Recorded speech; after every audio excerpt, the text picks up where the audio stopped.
السلام علیکم ورحمۃ اللہ تعالی وبرکاتہ۔ نحمده ونصلي ونسلم على رسوله الكريم، اما بعد فاعوذ باللہ من الشیطان الرجیم، بسم اللہ الرحمن الرحیم۔ انا انزلناه في ليلة القدر وما ادراک ما ليلة القدر لیلۃ القدر خیر من الف شہر، صدق اللہ العظیم۔ ایک مرتبہ بارگاہ رسول علیہ رسول میں درود و سلام کا ہدیہ پیش کریں اور پڑھیں اللہم سیدنا مولانا محمد معدن الجود والکرم وآلہ الکرام وابنہ الکریم وبارک وسلم، صلاۃ و سلام علیک یا رسول اللہ صلی اللہ تعالی علیہ وسلم۔ عزیزان ملت اسلامیہ،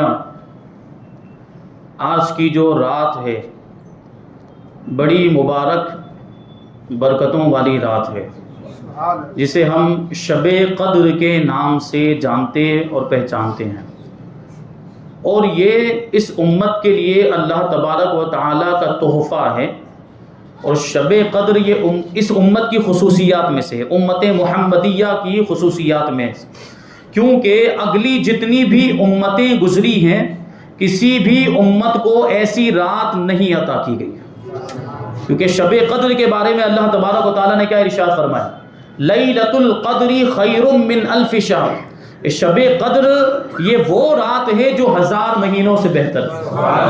اور پچھلی امتوں کے اندر جتنے بھی انبیاء کرام کی امتیں گزری ہیں کسی کو ایسی رات نہیں ملی جو 1000 مہینوں سے افضل ہو، تو یہ رات اس امت کو عطا کی گئی۔ پھر کیسی مقدس رات کہ اسی رات میں قرآن نازل کیا گیا۔ اللہ تبارک و تعالیٰ ارشاد فرماتا ہے شہر رمضان الذی انزل فیہ القرآن، یہ رمضان کا مہینہ جس میں قرآن اتارا گیا۔ اور جب رمضان کے بارے میں پوچھا کہ رمضان میں کون سی رات میں اترا، تو اللہ تبارک و تعالی ارشاد فرماتا ہے انا انزلناہ فی لیلۃ القدر، کہ بے شک ہم نے لیلۃ القدر میں اسے نازل کیا۔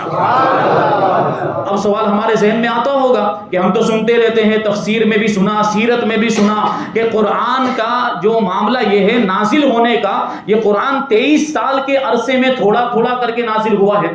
23 سال کے عرصے میں ضرورت کے مطابق قرآن کی آیتیں اور سورتیں نازل ہوتی تھی، تو پھر یہ کیوں کہا جاتا ہے کہ شب قدر میں نازل ہوا؟ تو اس کا جواب یہ ہے کہ شب قدر میں یہ لوح محفوظ سے آسمان دنیا پر نازل ہوا۔ یہ شب قدر میں پورا کا پورا قرآن مجید یہ لوح محفوظ سے آسمان دنیا کی طرف نازل کیا گیا۔ پھر وہاں سے ضرورت کے مطابق جیسی جیسی ضرورت تھی ویسے آیتیں نازل ہوتی رہی، جیسے جیسے واقعات پیش آتے گئے اور جیسے جیسے احکام کی ضرورت تھی ویسی آیتیں نازل ہوتی رہی۔ تو یہ شب قدر ہے، ایسی برکت والی رات ہے، اللہ تبارک و تعالیٰ نے اس امت کو خاص طور پر عطا فرمائی ہے۔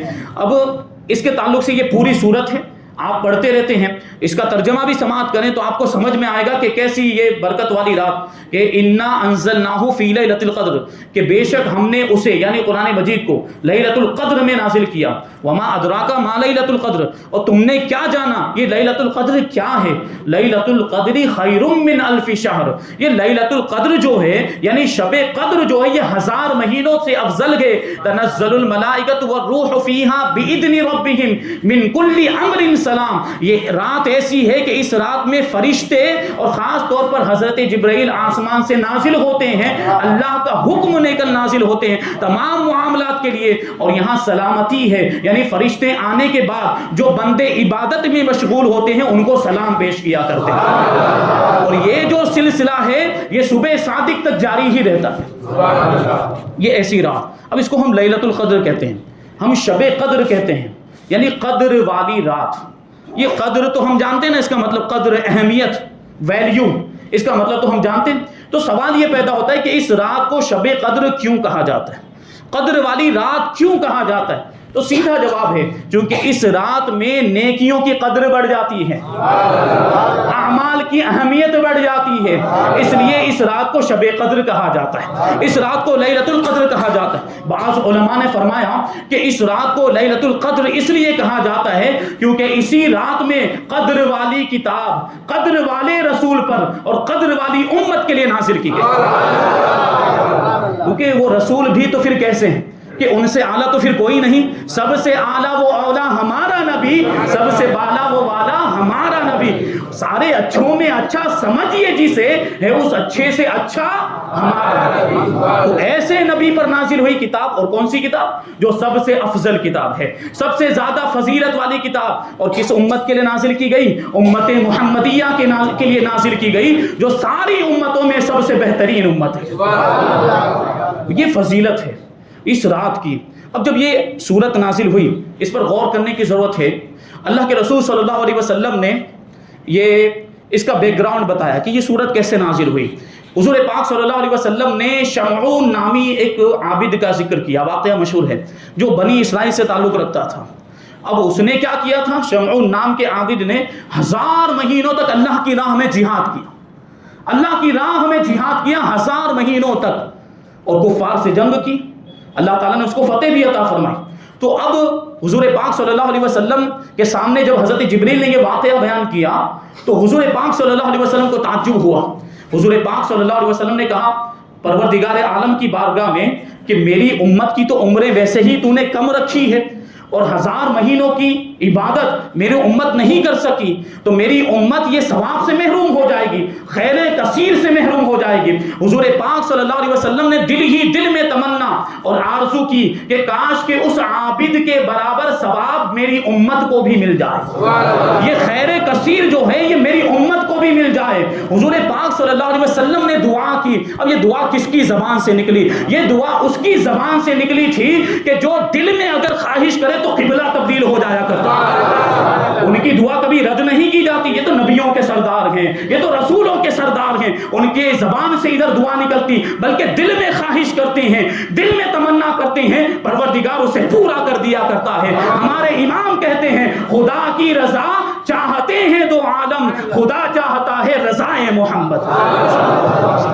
تو ادھر دعا کی, ادھر حضرت عبداللہ ابن عباس کہتے ہیں رضی اللہ تعالیٰ عنہ, حضرت جبریل آ گئے, اور حضرت جبریل نے آنے کے بعد حضور پاک صلی اللہ علیہ وسلم کو خوشخبری دی, اور یہ بیان کیا. حضرت عبداللہ ابن عباس بیان کرتے ہیں فَأَعْطَاهُ اللَّهُ تَعَالَى لَيْلَةَ الْقَدْرِ خَيْرًا مِنْ أَلْفِ شَهْرٍ مُدَّةَ حَمْلِ الْإِسْرَائِيلِيِّ السِّلَاحَ فِي سَبِيلِ اللَّهِ لَهُ وَلِأُمَّتِهِ إِلَى يَوْمِ الْقِيَامَةِ وَهِيَ مِنْ خَصَائِصِ هَذِهِ الْأُمَّةِ, اور كما قال علیہ الصلوۃ والسلام کہ حضرت جبریل آنے کے بعد حضرت جبریل نے فرمایا کہ اللہ تبارک و تعالیٰ نے آپ کو اور آپ کی امت کو لیلۃ القدر عطا فرمائی ہے جو 1000 مہینوں سے بہتر ہے. یعنی جتنے سالوں تک, جتنے مہینوں تک اس عابد نے جہاد کیا ہے, آپ کی امت اس رات میں عبادت کرے گی, اس عابد کے برابر ان کو ثواب مل جائے گا. یہ اس امت کی خصوصیات میں سے ہے. یہ ایسی رات اگلی امتوں کو نہیں ملی. اگلی امت کے تو معاملات کیسے تھے کہ جتنا عمل کرو اتنا ہی ثواب.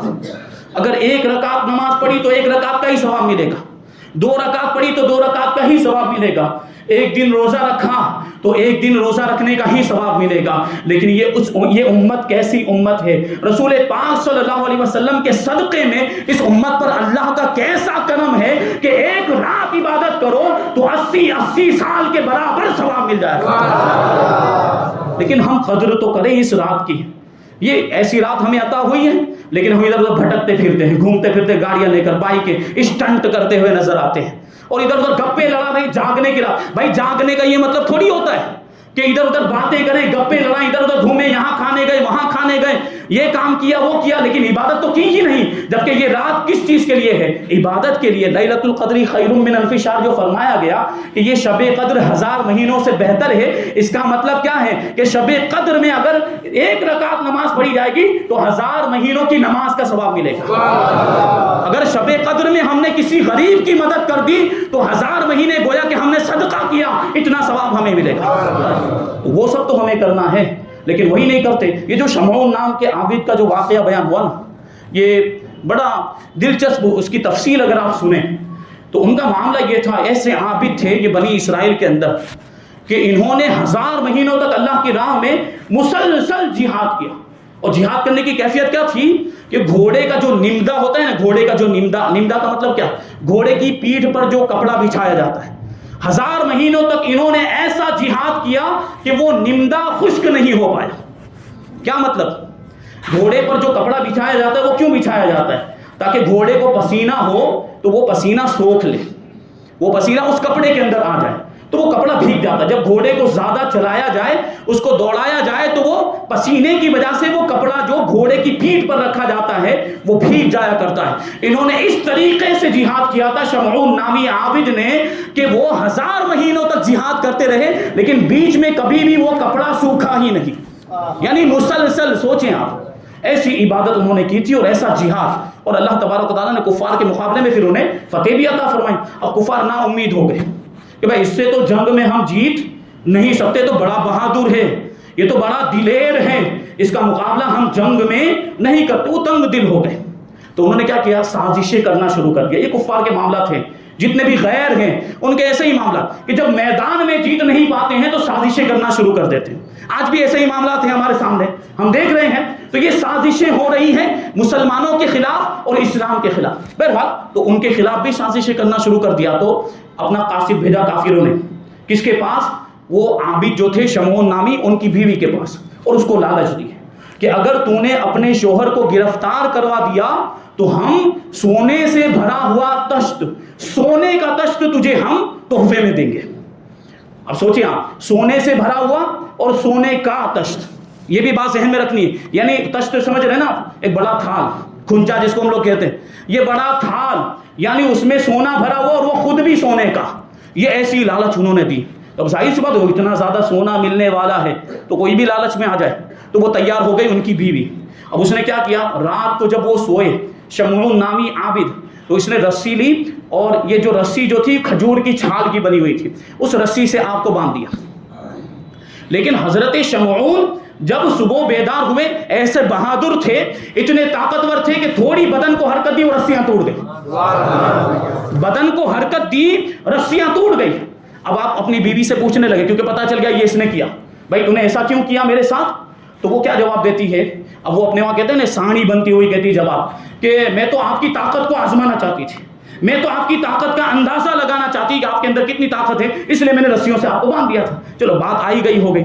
اب کفار نے جب یہ پتا چلا کہ ایسا ایسا معاملہ ہوا کہ انہوں نے تو رسیوں کو ایسے بڑی آسانی کے ساتھ توڑ دیا، تو اب کیا کیا؟ ان لوگوں نے لوہے کی زنجیریں بھیجی. کفار نے لوہے کی زنجیریں بھیجی کہ اب ان سے جو ہے کہ ان کو باندھ دینا. تو اب دوسرے دن پھر اس نے وہی کیا. جب وہ شمعون نام کے عابد جو تھے جب وہ سوئے تو ان کی بیوی نے لوہے کی زنجیروں سے آپ کو جکڑ دیا اور آپ کو باندھ دیا. لیکن وہی معاملہ، یہ ایسے بہادر تھے کہ جب صبح بیدار ہوئے تو رسی تو آسانی سے توڑ دی تھی، اللہ نے ان کو ایسی طاقت عطا فرمائی تھی کہ زنجیروں کو بھی ایسے کیا اور ٹکڑے ٹکڑے کر دیے، زنجیریں بھی ٹوٹ گئی. اب وہ کفار جو تھے وہ حیران و پریشان کہ کیا معاملہ ہے. تو اب ابلیس مردود، ابلیس لعین، شیطان مردود، اور یہ کفار کے پاس آیا. یہ دیکھو بڑی تدبیریں بتاتا ہے، یہ بڑے آئیڈیا دیتا ہے. تو آیا یہ جب وہ ندوہ ہوا تھا نا حضور پاک صلی اللہ علیہ وسلم کو قتل کرنے کی جو پلاننگ کر رہے تھے مکہ مکرمہ کے اندر، وہاں بھی یہ آیا تھا شیطان مردود، اور اسی نے یہ جو ہے کہ تجویز پیش کی تھی اور اسی نے بتایا تھا، پلان اور تدبیر بتائی تھی کہ کیسے محمد صلی اللہ علیہ وسلم کو معاذ اللہ قتل کرنا ہے. یہ ابلیس ملعون اب یہاں بھی آیا وہ، اور کافروں کو کیا کہتا ہے کہ تم اپنی کوششیں بند کر دو، تم ایک کام یہ کرو کہ ان کی بیوی کو کہو کہ وہ جا کے خود انہی سے پوچھے کہ کون سی ایسی چیز ہے جس کو توڑنے کی آپ طاقت نہیں رکھتے، خود انہی سے جا کر پوچھیں، وہ بتائیں گے، پھر اسی کو آزمائیں گے. تو اب وہ بیوی گئی اور جا کر اس نے پوچھا کہ بتائیے کہ کون سی ایسی چیز ہے کہ جو آپ توڑ نہیں سکتے. تو حضرت شمعون نے جواب دیا کہ میری یہ زلفیں، ان کی 8 بڑی بڑی زلفیں تھیں، اور وہ اتنی بڑی تھی کہ نیچے گھسیٹتی تھی، اتنی بڑی بڑی زلفیں. انہوں نے کہا کہ اگر میری زلفوں سے مجھے باندھ دیا جائے تو پھر میں اس کو توڑ نہیں سکوں گا. تو اب یہ پلان بن گیا، ظاہر سی بات ہو، تو مقصد ہی وہ تھا. تو اب تیسری رات کو جب حضرت شمعون سوئے تو ان کی بیوی نے کیا کیا، وہ 8 بڑی بڑی زلفیں تھیں تو 4 زلفوں سے ان کے ہاتھ باندھ دیے اور 4 زلفوں سے ان کے پاؤں باندھ دیے. اب صبح بیدار ہوئے، اب انہوں نے توڑنے کی کوشش کی تو نہیں توڑ پائے. اب کفار آ گئے، وہ تو طاقمی تھے، انتظار کر رہے تھے موقع ملے، گرفتار کر کے لے گئے، قتل خانے میں لے گئے، مذبح میں جہاں جانوروں کو ذبح کیا جاتا ہے، جہاں قتل کیا جاتا ہے، وہاں لے گئے گرفتار کر کے. اور وہ جو مذبح تھا، جو قتل خانہ تھا، اس کا معاملہ یہ تھا کہ وہ 400 گز اونچائی پر تھا. ایک گز یہ تقریباً اتنا ہوتا ہے. وہ اتنی اونچائی پر وہ بنا ہوا تھا. وہ مذبح ذبح خانہ جو تھا وہ اتنی اونچائی پر، اور اسی کی مناسبت سے اس کی چوڑائی بھی تھی اور اتنا ہی وہ کشادہ بھی تھا، اتنی اونچائی پر. لیکن تعجب کی بات یہ ہے کہ اتنی اونچائی پر ہونے کے باوجود وہ ایک ہی ستون پر کھڑا تھا. یعنی بیچ میں ایک ستون تھا اور بس اس کے اوپر یہ مذبح بنا ہوا تھا. یہ ذبح خانہ، قتل گاہ بنی ہوئی تھی. وہاں پر آپ کو لے جایا گیا، حضرت شمعون کو وہاں پر لے جایا گیا. اب کیا ہوا؟ حضرت شمعون رضی اللہ تعالیٰ عنہ کو وہاں پہنچے. اب جو ہے کہ ذبح کرنے کی وہ تیاری کر رہے تھے، گرفتار ہو گئے. آپ نے بڑا جو ہے کہ وہ بالوں کو، گیسوؤں کو کھولنے کی کوشش کی لیکن وہ کھل ہی نہیں رہے تھے. کفار نے یہ کیا کہ آپ کی ہونٹوں کو بھی کاٹ دیا، آپ کے کان کو بھی کاٹ دیا. جب تکلیف ہوئی تو حضرت شمعون رضی اللہ تعالیٰ عنہ نے اللہ تبارک و تعالیٰ کی بارگاہ میں دعا کی، اے پروردگار عالم مجھے اتنی طاقت عطا فرما کہ میں ان گیسوؤں کو بھی توڑ دوں. اب آپ کی دعا قبول ہوئی، اللہ تبارک و تعالیٰ نے آپ کو طاقت عطا فرمائی. ساتھ ہی آپ نے یہ بھی دعا کی تھی کہ ان کافروں کو ہلاک کر دے. یہ مذبح جو ہے، یہ ذبح خانہ، یہ خود ان کے اوپر گر جائے، یہ ستون اپنی چھت کے ساتھ کافروں پر گر جائے اور کافر ہلاک ہو جائیں. انہوں نے دعا کی تھی، اللہ تبارک و تعالیٰ نے ان کو طاقت عطا فرمائی. انہوں نے ایسے کیا، اپنے بدن کو حرکت دی تو وہ گیسو بھی ٹوٹ گئے اور فوراً جو وہ مذبح تھا، وہ ستون اپنی چھت کے ساتھ کافروں پر گر گیا اور سارے کے سارے کافر ہلاک اور برباد ہو گئے. تو وہ ایسے عابد تھے. جب صحابہ کرام نے یہ واقعہ سنا تو صحابہ کرام کو بڑا تعجب ہوا کہ ان کے جتنی عبادت تو ہم نہیں کر سکتے، کیونکہ ہماری تو عمریں بھی کم ہیں، اتنی عمر ہی نہیں، اتنا وقت ہی نہیں ہے، ہم کیسے عبادت کریں گے؟ اتنا جہاد ہم نہیں کر سکتے اور اتنی زیادہ عبادت ہم نہیں کر سکتے. تو حضور پاک صلی اللہ علیہ وسلم نے کہا کہ مجھے اس کے تعلق سے کچھ نہیں معلوم. اتنے میں حضرت جبریل آئے اور حضرت جبریل نے آنے کے بعد کہا کہ اللہ تبارک و تعالیٰ نے آپ کو شب قدر عطا فرمائی ہے جس کی عبادت 1000 مہینوں سے بہتر ہے. یہ ایسی رات. اور اسی کے بارے میں جو سورہ قدر میں ہم پڑھتے ہیں، تنزل الملائکۃ والروح فیہا باذن ربہم، کہ اس رات میں فرشتے نازل ہوتے ہیں. اس رات میں فرشتے اور حضرت جبرائیل آسمان سے، سدرۃ المنتہا سے، حضرت جبرائیل جو ہے سدرۃ المنتہا کے فرشتوں کو لے کر اور دیگر فرشتوں کو لے کر شب قدر میں نازل ہوتے ہیں. اب یہ کیفیت کیا ہوتی ہے؟ حضرت جبریل، حضرت انس رضی اللہ تعالیٰ عنہ سے روایت ہے کہ حضرت جبریل علیہ السلام یہ فرشتوں کی ایک بڑی جماعت کے ساتھ یہاں دنیا میں زمین پر نازل ہوتے ہیں. پھر کیا کرتے ہیں فرشتے یہاں پہ آنے کے بعد؟ آپ کو معلوم، زمین پر شب قدر میں پھیل جاتے ہیں فرشتے اور پھر کیا کرتے ہیں؟ یصلون علی کل عبد قائم او قاعد یذکر اللہ تعالی. اور سارے ان بندوں کے لیے جو یا تو کھڑے ہونے کی کیفیت میں یا بیٹھے ہونے کی کیفیت میں اللہ کا ذکر کر رہے ہوتے ہیں، یعنی عبادت کر رہے ہوتے ہیں، یہ سارے فرشتے حضرت جبرائیل علیہ السلام کے ساتھ ان کے لیے رحمت اور مغفرت کی دعائیں کرتے ہیں.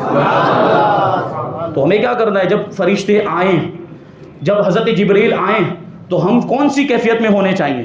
ہم کون سی حالت میں عبادت کرتے ہوں، ہم ذکر کر رہے ہوں تاکہ وہ ہم ان کی دعا کے مستحق ہو جائیں. جو رحمت کی دعا فرشتے ہمارے لیے کریں گے، جو استغفار کریں گے، جو مغفرت کی دعا ہمارے لیے کریں، اس کے ہم مستحق ہو جائیں. بہرحال 27ویں کو جو بتایا جاتا ہے کہ 27ویں شب جو ہے وہ شب قدر ہے، تو یہ تو جو ہے کہ علماء نے فرمایا، لیکن شب قدر کو ویسے مخفی رکھا گیا ہے، پوشیدہ رکھا گیا. یہ رمضان کا جو آخری عشرہ ہے، جو آخری 10 دن ہیں، اس کی طاق راتوں میں سے کوئی بھی رات شب قدر ہو سکتی ہے. اس کو پوشیدہ رکھا گیا، اس میں بڑی حکمتیں ہیں. اللہ کے رسول صلی اللہ علیہ وسلم ایک مرتبہ اپنے کاشانہ نبوت سے باہر تشریف لائے صحابہ اکرام کو یہی بتانے کے لیے کہ شب قدر کون سی رات. لیکن جیسے ہی باہر نکلے تو 2 لوگ جھگڑا کر رہے تھے. ان جھگڑے کی وجہ سے حضور پاک صلی اللہ علیہ وسلم کے قلب مبارک سے شب قدر کی جو تعین تھی اس کو اٹھا دیا گیا. اب سوچیں یہ جھگڑا کرنا کتنی منحوس چیز ہے، یہ کتنی بے برکتی لاتا. تو اب ہمارے گھروں میں تو کتنے جھگڑے ہوتے ہیں اور پھر ہم جو ہے کہ سوال کرتے ہیں کہ بھائی برکت نہیں ہو رہی ہے، روزی میں برکت نہیں ہے، رزق میں برکت نہیں ہے، بڑے بڑے معاملات، یہ بیماریاں، وہ بیماریاں، فلاں بیمار، یہ سب. تو یہ کیوں؟ بھائی ہم نے جھگڑے اتنے کر لیے، جھگڑوں کو ختم کیجیے، مل جل کر رہیں آپس میں، ایک دوسرے رشتہ دار ہیں، مسلمان بھائی ہیں، سب محبت کے ساتھ رہیں تو پھر اللہ تبارک و تعالیٰ برکتیں نازل فرمائے گا. تو وہ دیکھیں وہ 2 لوگ جھگڑا کر رہے تھے، اس کی بے برکتی یہ ہوئی کہ حضور پاک صلی اللہ علیہ وسلم کے قلب مبارک سے یہ شب قدر کی تعین کو اٹھا لیا گیا. اب اللہ کے رسول صلی اللہ علیہ وسلم نے کیا فرمایا؟ دوسری حدیث پاک کے اندر ہے تحروا لیلۃ القدر فی العشر الاواخر من رمضان، کہ رمضان کے آخری عشرے میں یعنی رمضان کے آخری 10 دنوں میں شب قدر کو تلاش کرو۔ اب یہ جو شب آخری جو راتیں ہیں 21 ہے، 23 ہے، 25 ہے، 27 اور 29، یہ جو راتیں، ان راتوں میں سے کوئی بھی رات شب قدر ہو سکتی ہے۔ اور اس کو پوشیدہ رکھنے کا مطلب یہ ہے کہ اللہ تبارک و تعالیٰ، اس میں حکمت یہ ہے کہ اللہ تبارک و تعالیٰ نے اس کو پوشیدہ رکھا تاکہ بندے ان ساری راتوں میں اللہ کی عبادت کریں، کیونکہ اگر متعین کر دی جاتی ہے، اگر بتا دیا جاتا کہ یہی رات شب قدر ہے، تو انسانوں کے تو معاملات آپ جانتے ہیں لالچی، وہ صرف اسی رات میں عبادت کرتے اور دوسری راتوں میں سوئے رہتے۔ تو اللہ تبارک و تعالیٰ نے یہ معاملہ رکھا، یہ بھی بڑی حکمت ہے کہ اللہ تبارک و تعالیٰ کا کوئی بھی کام حکمت سے خالی نہیں، وہ حکیم ہے، وہ حکمت والا ہے۔ تو اس نے یہ معاملہ رکھا تاکہ جو ہے کہ زیادہ سے زیادہ بندے اللہ تبارک و تعالیٰ کی عبادت، اور یہ بھی ہمارے ہی فائدے کے لیے، اس میں ہمارا ہی فائدہ ہے نا کہ ہم یہ 5 راتوں میں اللہ کی عبادت کریں گے تو اللہ کے فضل کے مستحق ہو جائیں گے، اللہ کی مہربانی کے مستحق ہو، کتنی برکتیں ملیں گی، یہ تو سوچنے کی بات ہے۔ تو یہ عبادتیں ہم کریں تو شب قدر یہ ایسی برکت والی رات، اور اس میں فرشتے، ایک فرشتے، تفسیر روح البیان کے اندر ایک فرشتے کے بارے میں لکھا ہے، بڑا عجیب الخلقت، اللہ تبارک و تعالیٰ کی عجیب مخلوق ہے، حیرت انگیز واقعہ۔ اس فرشتے کے بارے میں بیان کرتے ہیں کہ اس کے 1000 سر ہیں۔ کتنے سر ہیں؟ 1000 سر ہیں، اور ہر سر عالم دنیا سے بھی زیادہ بڑا ہے۔ عالم دنیا جتنی ہماری دنیا ہے اس سے بھی بڑا اس کا سر ہے، اور یہ جو اس کا سر جو ہے نا وہ عرش کے نیچے ہے، اور اس کے پاؤں 7 زمینوں کی جڑوں میں ہیں۔ سوچیں کتنا بڑا فرشتہ، نظر نہیں آتا، اتنا بڑا فرشتہ دیکھیں تو دکھ جائے، لیکن یہ خدا کی وہ مخلوقات ہیں جن کو اللہ تبارک و تعالیٰ نے پوشیدہ رکھا ہے۔ فرشتے بھی نظر نہیں آتے اور جنات بھی نظر نہیں آتے۔ تو یہ ایسا فرشتہ جس کے 1000 سر ہیں، اور ہر سر عالم دنیا کے برابر ہے، اور ہر سر کے اندر 1000 چہرے ہیں، اور ہر چہرے میں 1000 منہ ہیں، اور ہر منہ میں 1000 زبانیں ہیں، اور ہر زبان، وہ جو جتنی بھی 1000 زبانیں دی ہیں اللہ تبارک و تعالیٰ نے اس کو، وہ ہر زبان سے وہ 1000 قسم کی اللہ تبارک و تعالیٰ کی تسبیح و تحمید بیان کرتا ہے، یہ فرشتہ۔ اور پھر معاملہ یہ ہے کہ ہر زبان کی بولی دوسری زبان سے الگ ہے، یہ اس کی کیفیت ہے، یہ ایسا فرشتہ۔ اور جب وہ منہ کھولتا ہے تو آسمان کے تمام فرشتے اس کے ڈر سے اور خوف سے سجدے میں چلے جاتے ہیں کہ کہیں اس کے چہرے کے جو انوار ہیں اور چہرے کی روشنی کی جو کرنیں ہیں وہ کہیں اس کو جلا نہ دیں، فرشتوں کو جلا نہ دیں۔ اس لیے معاملہ یہ ہوتا ہے کہ وہ سارے فرشتے سجدے میں چلے جاتے ہیں۔ اب یہ فرشتہ کیا کرتا ہے؟ یہ فرشتے کے بارے میں بتاتے ہیں کہ یہ فرشتہ روزانہ صبح و شام اللہ تبارک و تعالیٰ کی تسبیح، وہ اپنے سارے منہوں سے، ہزاروں زبانوں سے اللہ تعالیٰ کی مختلف تسبیحیں بیان کرتا ہے، اللہ کی پاکی بیان کرتا ہے۔ یہی فرشتہ شب قدر میں زمین پر نازل ہوتا ہے، یہ زمین پر آتا ہے، اور یہاں آنے کے بعد حضور پاک صلی اللہ علیہ وسلم کی امت کے روزے دار مردوں اور عورتوں کے لیے مغفرت کی دعا کرتا ہے۔ کتنی فضیلتیں ہیں، سوچیں آپ، اللہ تبارک و تعالیٰ نے ایسی مبارک رات ہمیں عطا کی ہے تو ہمیں اسے عبادت میں گزارنا چاہیے، ادھر ادھر فالتو کے کاموں میں نہیں گزارنا چاہیے۔ تو عبادت ہمیں کرنی ہے، نفل نمازیں جو ہے بتائی جاتی ہیں، 4 رکعت نماز، ایک میں آپ کو بتا دوں کس طریقے سے آپ کو پڑھنی ہے۔ 4 رکعت نماز اس طریقے سے آپ کو پڑھنی ہے کہ ہر رکعت میں سورہ فاتحہ کے بعد 1 مرتبہ سورہ قدر، یعنی یہی انا انزلناہ فی لیلۃ القدر، اور 27 مرتبہ سورہ اخلاص۔ سورہ اخلاص جانتے ہیں نا، قل هو اللہ احد، یہ آپ کو پڑھنا ہے۔ تو اس کے بارے میں بتاتے ہیں کہ اس نماز کا پڑھنے والا گناہوں سے ایسا پاک و صاف ہو جاتا ہے جیسے ہی آج ہی اپنی ماں کے پیٹ سے پیدا ہوا، اور اسے جنت میں 1000 محلات عطا کیے جاتے ہیں۔ ایک دوسری روایت میں آیا ہے کہ جو شخص شب قدر میں 4 رکعت اس طریقے سے پڑھے کہ ہر رکعت میں سورہ فاتحہ کے بعد 3 مرتبہ سورہ قدر اور 25 مرتبہ سورہ اخلاص پڑھے، اور پھر نماز سے فارغ ہونے کے بعد سجدے میں جا کر یہ تسبیح پڑھے، سبحان اللہ والحمد للہ ولا الہ الا اللہ واللہ اکبر، سجدے میں جا کر یہ تسبیح پڑھے، تو بیان کرتے ہیں وہ جو دعا کرے گا وہ دعا قبول ہو جائے گی، اور اللہ تبارک و تعالیٰ بے انتہا نعمتیں اس کو عطا فرمائے گا۔ جو دعا کرے گا، جو حاجت مانگے گا، اس کی حاجت پوری ہوگی، اس کے گناہ بخش دیے جائیں گے۔ لیکن اب سوال یہ ہوتا ہے نا، ہم بھی تو پڑھتے ہیں، نمازیں پڑھتے ہیں کہ نہیں، نفل نمازیں شب قدر، لیکن ہم کو تو یہ سب فائدے دکھتے نہیں ہیں، ہماری روزی میں برکت نہیں ہوتی، ہمیں نعمتیں نہیں ملتی۔ تو بنیادی چیز ہماری کیا ہے کہ ہم غور کریں، یہ سب جو نمازیں جو بتائی جاتی یہ نفل نمازیں ہوتی ہے۔ کیسی ہوتی ہیں؟ یہ نفل نمازیں، اور جس کی فرض باقی ہو، نفل نماز پڑھنے کا کوئی مطلب بنتا ہے؟ نفل نماز کا مطلب یہ ہوتا ہے کہ پڑھے تو ثواب، نہ پڑھے تو کوئی گناہ نہیں. لیکن فرض کا کیا مطلب؟ پڑھنا ضروری، نہ پڑھنا حرام ہے. اور ایک حرام کام کر کے بیٹھے ہوئے ہیں، ایک فرض کو چھوڑ کر، انتہائی ضروری کو چھوڑ کر بیٹھے، اب نفل پڑھ رہے ہیں تو کوئی فائدہ ہوگا؟ بتائیے. تو جو فائدہ نہیں ہو رہا ہے اس کی بنیادی وجہ یہی ہے کہ ہم نے فرائض کو چھوڑ دیا، فرض نمازیں چھوڑ دی، اب نفل پڑھیں گے. اب دنیا داری کے اعتبار سے ہی دیکھ لیں کہ اگر ہم کسی کے یہاں نوکری کر رہے ہوں اور ہمارے سیٹھ نے، ہمارے باس نے اگر ہم کو کوئی ضروری کام سونپا ہو کہ یہ آج کے آج کام مکمل ہو جانا چاہیے، یہ آج دینا ہے، کیا کسٹمر کو یہ آج کے آج سامان دینا ہے، آج کے آج تیار ہو جانا چاہیے. لیکن وہ جو نوکری کرنے والا، جو جاب کرنے والا، وہ کیا کرے؟ اس کام کو چھوڑ کر ایسا کام کرنے لگ جائے جس کو 1 مہینے کے بعد دینا ہے، ایسا سامان تیار کرنے لگ جائے جو آج نہیں دینا، جو ارجنٹ نہیں ہے، جو 1 مہینے کے بعد دینا ہے. اب وہ سیٹھ آئے گا، وہ باس آئے گا اور جب دیکھے گا کہ جو سامان آج دینا ضروری ہے اس کو چھوڑ کر میرا کاریگر یہ 1 مہینے کے بعد دینے والا سامان تیار کر رہا ہے، تو وہ سیٹھ ناراض ہوگا کہ نہیں ہوگا؟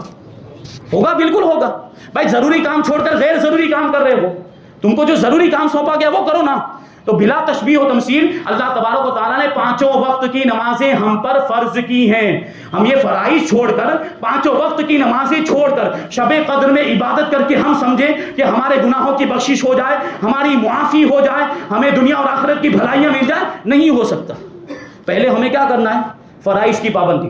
تو اگر شب قدر میں اگر عبادت ہم کر بھی رہے ہیں تو ہمیں کیا کرنا چاہیے؟ پہلے ہماری اگر فرض نمازیں باقی ہوں تو وہ پڑھیں، فرض نمازیں ہماری باقی ہو تو پڑھ. یہ روایت غلط مشہور ہو گئی کہ رمضان کے آخری جمعہ کو 2 رکعت پڑھ لو تو ساری عمر کی قضائیں معاف ہو جاتی. بالکل غلط روایت ہے. اگر ایسی کوئی روایت ہو تو امان ہی اٹھ جائے گا. بھائی پھر تو پورا سال نماز پڑھنے کی کوئی ضرورت نہیں ہے، رمضان آئے 2 رکعت پڑھ لی، بات ختم. تو نماز پڑھنے کی پھر حاجت؟ تو اللہ نے پھر نماز پڑھنے کا حکم کیوں دیا قرآن مجید کے اندر بار بار مختلف مقامات پر؟ اور حضور پاک صلی اللہ علیہ وسلم نے بھی نماز پڑھنے کا حکم دیا اور حضور نے خود پڑھ کے دکھائی بھی. حضور نے پوری زندگی نمازوں کی پابندی کی، صحابہ نے بھی کی. اگر وہ 2 رکعت ہی پڑھنا کافی ہوتا تو حضور بھی 2 ہی رکعت پڑھ لیتے نا. وہ غلط روایت ہے، اس کے چکر میں مت آنا. جتنی رکعتیں چھوٹی ہیں، فرض اور واجب کی قضا ہوتی ہے، سنت اور نفل کی قضا نہیں ہوتی ہے. تو جتنی نمازیں ہماری فرض اور واجب چھوٹی ہیں وہ ہمیں اس کی قضا کرنی ہے، پھر جا کے نفل پڑھیں گے تو انشاءاللہ ثواب ملے گا اور اس کی برکتیں بھی ہمیں شامل حال ہوں گی. اللہ تبارک و تعالیٰ کی بارگاہ میں دعا ہے کہ جو کچھ بھی بیان ہوا اس پر مجھے آپ کو ہم سب کو عمل کرنے کی توفیق عطا فرمائے. شب قدر کی قدر کرنے کی ہم سب کو توفیق عطا فرمائے. شب قدر میں اللہ تبارک و تعالیٰ ہمیں اپنی رحمت عطا فرمائے اور برکتیں نازل فرمائے، ہماری ساری پریشانیاں دور ہو جائیں، ساری مصیبتیں دور ہو جائیں. اللہ تبارک و تعالیٰ ایسا ہم پر فضل فرمائے. وما علینا الا البلاغ. السلام علیکم.